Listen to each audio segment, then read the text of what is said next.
here in the district, we have constant DPOs being trained, and constantly they're being put out on the street to protect people. We try to do the best possible job, but we have been accomplishing that thus far. And it's great because we have a good major that a lot of times he's able to get the bodies here. I understand that when they have the draft, when they get the DPOs coming from the academy, everybody wants bodies. And so we've been lucky to be able to get the ones that we require.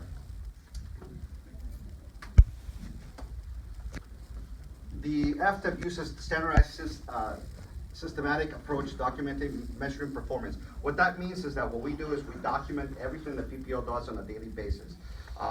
That documentation serves as a purpose to critique and also to be able to better the PPO into what we do for a living as law enforcement officers. Also, that information that is gathered in the districts, because every district has an FTO program, a field training evaluation program. And what we try to do is better the product that we put out on the streets. So basically the PPOs that come from the academy to us, we fine tune everything that's been taught to them there, and we do on-the-job training. And we use that to validate the instruction that's being done at the academy level. And that's exactly what I just put there. So that works really well. And so we work on their strengths and weaknesses of all the phases. And I'll go into what the phases are in a few minutes. Who can be an FTO? A field training officer is the guy that's in the car. He's an officer that's normally seasoned, who is interviews for the position. They have to have a high degree and desire to teach and train. Training is super important in our department because we not only train the people that are defending you, but also train the future of this department. A lot of the people that I've had in the last 25 years as a law enforcement officer are command level people. They are lieutenants, they're captains, they're majors, they're chiefs, people within the department. And so it's a testament every time I see somebody succeed that I've taught. It's a testament to my efforts. And you feel like a parent that your child is doing well. And so that's what a police officer that comes into the program is somebody who is ready to train, who wants to get the PPO ready for to be a single person unit out on the road. So that's the purpose of the training. We utilize 4 phases originally when they first get to us, and I'll go into that in a second. But the basic thing is the first phase is one of those things that it's 5 weeks long, and what we do with them is the first week is it's non-observation, basically that they're being just kind of hanging out with us, learning the procedure, where the stuff is in the car, equipment, where the station is, things like that. They do not get evaluated that first week. Then they start the second week, when that's when the training starts. The first phase is a phase in which they're not, it's not an exit out, they're still basically being taught, spoon-fed the information, how to take traffic stops, how to approach people, how to approach houses, how to handle reports, how to find places.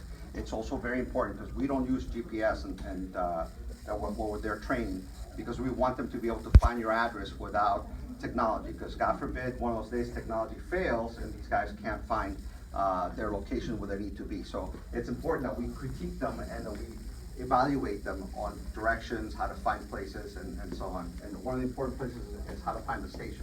We've had problems that are sometimes somebody's so nervous because it's a nerve-wracking event. You're sitting in a car after you've been dealing with a basic recruit training for 9 months, and you come into a car and you're very overwhelmed. And so we take that into account as instructors, as teachers, to make sure our people have an easy transition into it. That's what phase 1 is for, is to ease them into the profession.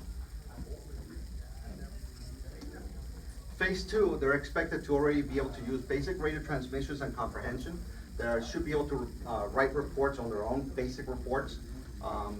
They should be able to arrive on locations in a timely fashion, as well as take control situations like domestics or bank robbery, anything. They should be able to show presence. A lot of our job is presence, meaning that you show up to a scene, and as chaotic as things sometimes are, just your mere presence will calm situations down. And that's one of the things that we try to emphasize in our training, to make sure our officers are able to not just be smart, but know the law, know how to approach things, how to make situations that are highly volatile into something calm that we can address and handle calmly. So that's one of the things that they start doing in phase 2. Phase 3, it's normally if we detect an issue with a PPO, this is the phase in which we may have to the PPO may have to redo the phase, meaning that we rephase them. And that requires paperwork. It requires a lot of eyes, the lieutenant, the sergeants, the FTOs that the PPO has had up to this point will vote on to whether the PPO needs to be recycled into another phase and what additional training they may require in order to advance. Because our purpose is to make sure, like, we don't want to lose anybody. So our purpose is to get that PPO into a single person unit at the end of the phases. And so if somebody, again, adults learn at a different rate, and there sometimes requires a little extra time to get somebody across through the finish line. And so that's what we do at phase 3. We evaluate them to a point in which we can tell the person's ready to go to the next phase, or they have to go back one or stay in the current phase that they're at, depending on what the problem is. Normally the thing that we rephase people for, and it's very rare, is geography, because they're maybe from other counties, they might be from other cities, or even from the northern part of Dade County, where the streets are backwards. And so they end up going the wrong direction places because they're not used to it. It takes time. Another thing that we rephase people for is report writing. A lot of times the new computer systems that we have, there are people my age group that come onto the law enforcement community and they not computer savvy, so it may take a little bit of time to get them across. But most people are able to. In my career, and I've been an instructor for 23 and a half years out of my 25 years on the job, I've only had 2 people that we could not salvage, and that was years and years ago. And it was their issues were officer safety.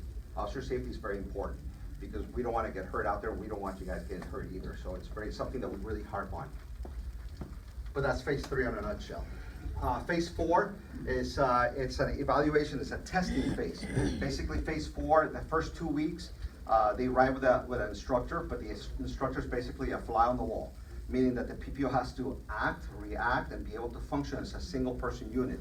The FTO is there just as a backup or to still kind of guide the PPO should something out of the norm occur, okay? And the FTO is a supervisor, it's a first line supervisor. So he or she is there to make sure the PPO is working with policy and according to the law to get to the efficient finish line. And that's the first 2 weeks. The FTO may not be in uniform. A lot of times, if we have a PPO that we really want to test to make sure they're able to get to the finish line, the FTO may be in court attire, and so that they're more or less an observer. And when you approach somebody like that, the officer, uniform officer, has to perform. Because most people will not look at you in civilian clothes and go, "Oh, well, officer." They go straight to the uniform, so that's a way for us to evaluate that PPO to a certain degree to see if they're able to handle the job or not. So that's phase 4. Once they finish phase 4, they enter phase 5. Before we get there, these are the things that we rate them on. There are 31 categories, and everything from human skills, as you can see here, oral communications, adaptability, being able to write reports, judgment, making the right call when they get to situations. And this is throughout all phases. You have appearance, they have to look the part. You know, we don't want somebody going out to work and sit out in the streets that does not look the part. Why? Because if you don't look professional, then people don't take you seriously. Again, going back to presence. Presence is very important. It's a very key element of keeping us safe is your presence. So that's one of the things that we have. Attitude, which without saying much, you have to have a professional person. So those are the things that we look at when we have PPOs. Knowledge, whether they know how to write reports appropriately as far as the law, what the law says, how to handle crash reports, how to deal with juveniles, how to arrest people if you have to. We would look at if they're handcuffing people properly or not. All those things are things that we gig them on, and we do reports on it to make sure that they're doing their job properly. Performance. These are the last very important skills that we look at them to make sure they're able to drive the car. It's believe it or not, we have a lot of people that come in who are young and they're Uber everywhere. And it's a technology issue nowadays that people don't drive anymore. And so we may have somebody who has issues driving a car.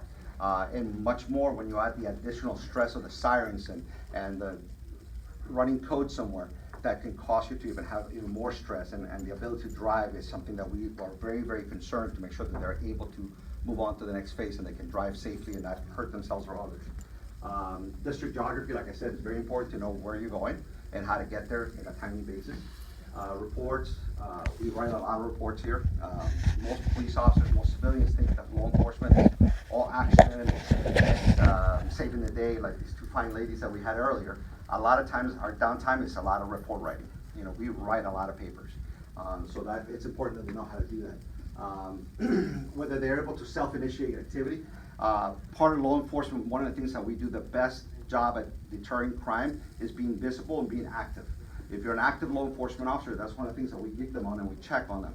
Is that we want them to do contact the citizens, traffic stops, check high crime areas, things of that nature. If they have the ability to, when those, especially the last month that they're in our faces, that they're actually getting a car and going out there making contact with folks, and that's how you reduce crime. So that's very important that we look at that, and also the radio procedures. We want to make sure they're able to talk on the radio. It is a complete different animal, this police radio, than talking on the phone.